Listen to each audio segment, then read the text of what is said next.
it is a getaway for everybody. For me, the vision is that world should be depression free. They should not be going for therapy. They should be coming for doing something artistic, doing something with art. അപ്പം ഇനി ആരും തെറാപ്പിക്കൊന്നും പോകണ്ട. Depression അടിച്ചു കഴിഞ്ഞാൽ ചട്ടി ഉണ്ടാക്കി കഴിഞ്ഞാൽ ഡിപ്രഷനൊക്കെ തീരും എന്നാണ് ഈ ഒരു വീഡിയോ ക്ലിപ്പിൽ നിന്നും എനിക്ക് മനസ്സിലാവുന്നത്. സത്യത്തിൽ ഇങ്ങനെ ആർട്ട് ആയിട്ട് ബന്ധമുള്ള ആൾക്ക് അല്ലെങ്കിൽ ആർട്ടിലൂടെ കുറച്ച് സമാധാനം കിട്ടുന്ന ആൾക്കാർ ഉണ്ട്. അവർക്ക് വേണ്ടിയിട്ടാണ് ആർട്ട് തെറാപ്പി എന്നുള്ളൊരു സംഭവം അല്ലെങ്കിൽ ഒരു സൈക്കോ തെറാപ്പീൻ്റെ ഒരു ഫീൽഡ് ഉള്ളത്. അത് ആക്ച്വലി ഡീൽ ചെയ്യുന്നത് ആർട്ട് തെറാപ്പിസ്റ്റ് തന്നെയാണ്. അതിൻ്റെ എക്സ്ക്ലൂസീവായിട്ട് അല്ലെങ്കിൽ സ്പെഷ്യലൈസേഷൻ ചെയ്ത തെറാപ്പിസ്റ്റുകളുണ്ട്.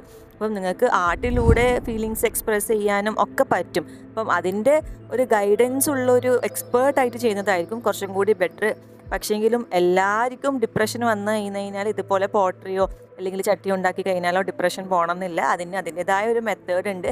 മേ ബി കുറച്ച് ദിവസങ്ങൾ നിങ്ങൾക്കൊന്ന് നിങ്ങളുടെ ഹോബി ഒന്ന് ബ്രഷപ്പ് ചെയ്യാൻ അല്ലെങ്കിൽ നമുക്ക്